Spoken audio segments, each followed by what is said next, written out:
হয়েছে বাবা? তোমার খুব ঠান্ডা লাগছে? হ্যাঁ মা, প্রচন্ড শীত করছে। দাঁড়া বাবা, তোকে আমি আঁচলটা দিয়ে ঢেকে দিই।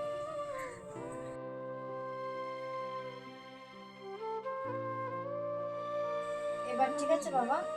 আর ঠান্ডা লাগছে না তো? ও মা, বড্ড খিদে পেয়েছে মা।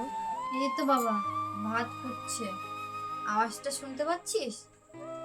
ও মা, ভাত ফুটছে? তাহলে না ভাতের সাথে একটা আলু সিদ্ধ দিও। শুধু ভাত না খাওয়া যায় না। আর আমার খেতে কেমন লাগে? আজকে নুন দিয়েই কটা ভাত খেয়ে নিস বাবা। কাল সকাল হলে পুকুর থেকে কটা মাছ ধরে নিয়ে আসবি। মা, তুমিও গত 3 দিন ধরে কিচ্ছু খাচ্ছ না। তোমারও চোখ মুখগুলো সব শুকিয়ে গেছে। তোর আমার চিন্তা করতে হবে না বাবা, তুই বরং চোখ বন্ধ করে আলু ভাতে খাওয়ার স্বপ্ন দেখ। আমি ভাতটা নামিয়ে আসি ওদিকে।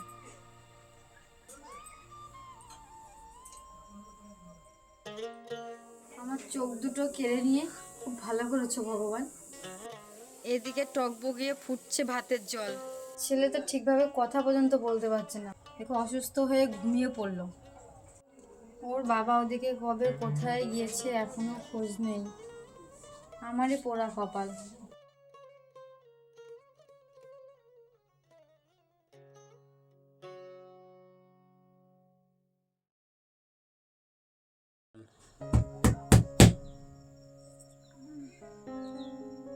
কি আবার দরজা ঠকঠক করছে এত সকাল সকাল?